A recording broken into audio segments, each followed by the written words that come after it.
We've got the new BeTopper, the CLB260 full power compact beam, another beam light from our good friends at BeTopper. We're gonna jump right into this thing and see what it can do. So first off, I'm just gonna unbox it. I'm gonna show you what it looks like. I'm gonna assume that it's fire. I've seen a lot of reviews on this thing. It's supposed to be really good. So if you guys are looking for another sick light for your arsenal, this is the one. And I think there's not too many people out there who care about unboxings anymore, so boom, and there you have it. So right out of the box, I do see that it is a bit smaller of a light. This looks like a half size to most of my normal beams, half the size of my Chauvet 350s, but it feels nice. Casing feels nice, very smooth on the move.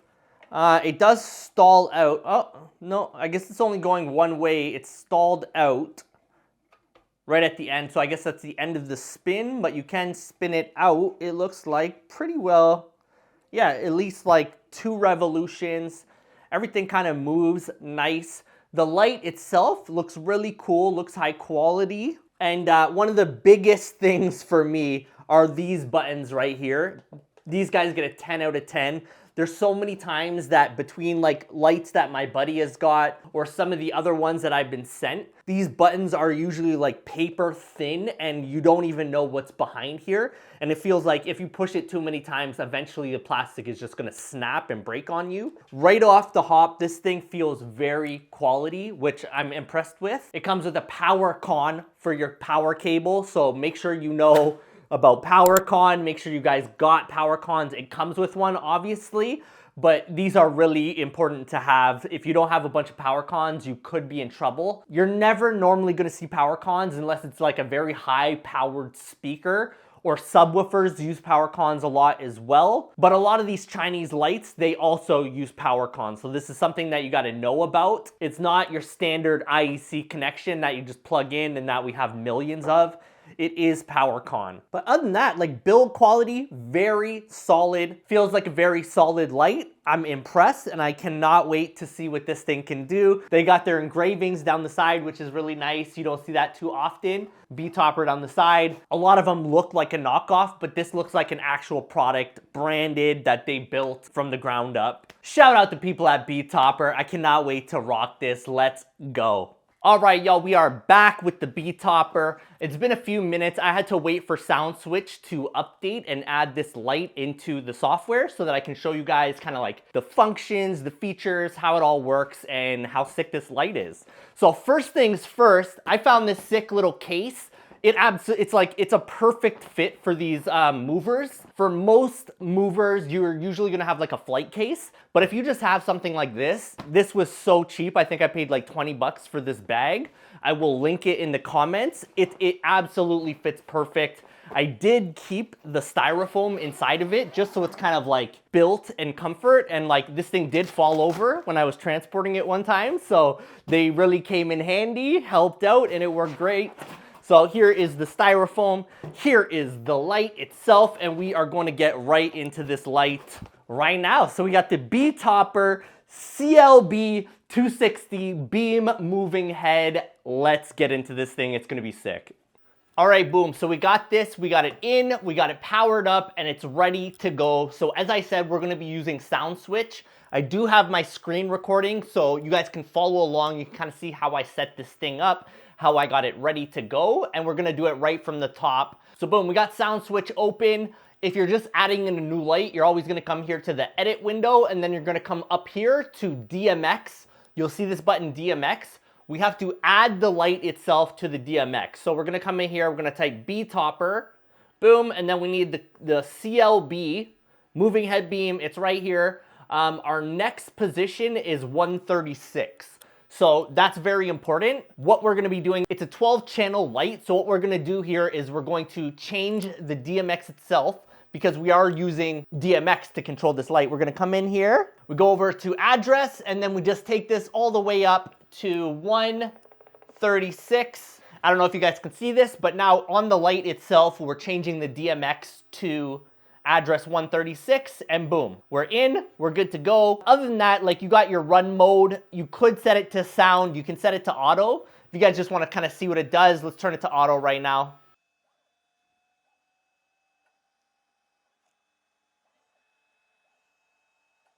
And when it's on auto here, it's just gonna kind of like pick anything, any kind of setting that it has, and just run through a cycle.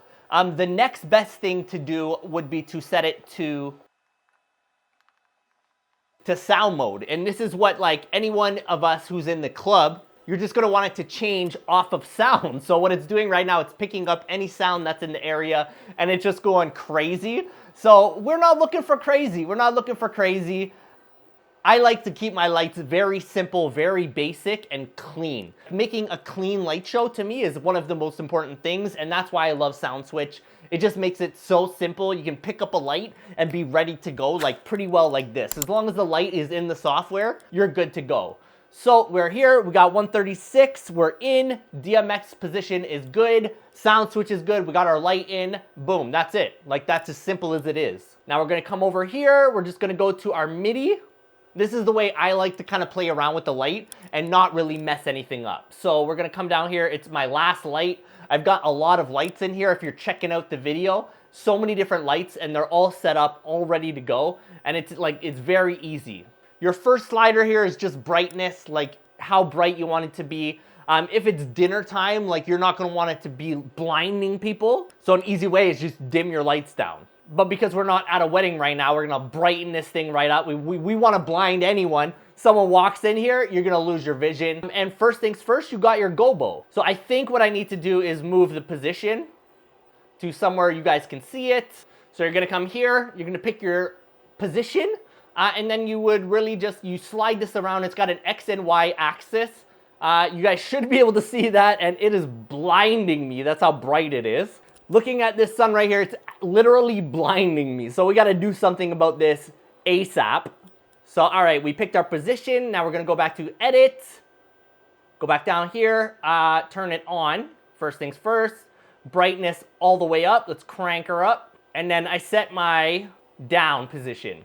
So this is the position that I'm working with. You can set so many different positions, but right now I just picked down because that was the good one. And we got to change this. We got to change this white light here.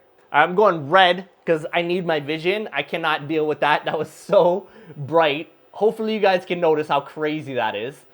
This is just a strobing. Because we're not strobing, I literally don't have strobe on anything of mine set up. But you can, if you do, you want that. So you can run through all your gobos here. You got a few different options. It looks like there's about 4 different gobos. You can prism it up, and what prism is gonna do, it's gonna break it out into a bit of a different view. And then it's also gonna spin it around. So there's a lot of different ways you can kind of use that.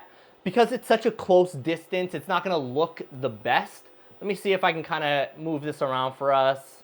All right, I have to move my laptop, but this might be a little bit of a better position for us so that we can see a little bit better. Now you can see it's got a little bit clearer, which is good. So let's just check some of the other designs.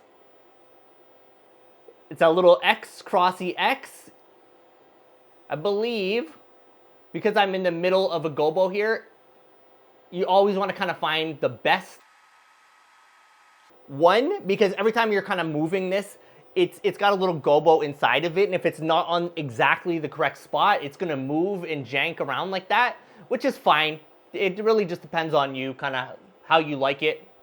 Color-wise, I'm sure you got a ton of colors: white, green, blue, white, red, pink, green, greeny blue, orange, purple. There's a ton of different colors as well. So that one's clearly just cycling colors. Let's turn that off. Frost. So I assume frost is what's gonna turn it more of like a beam to a spot to a moving head.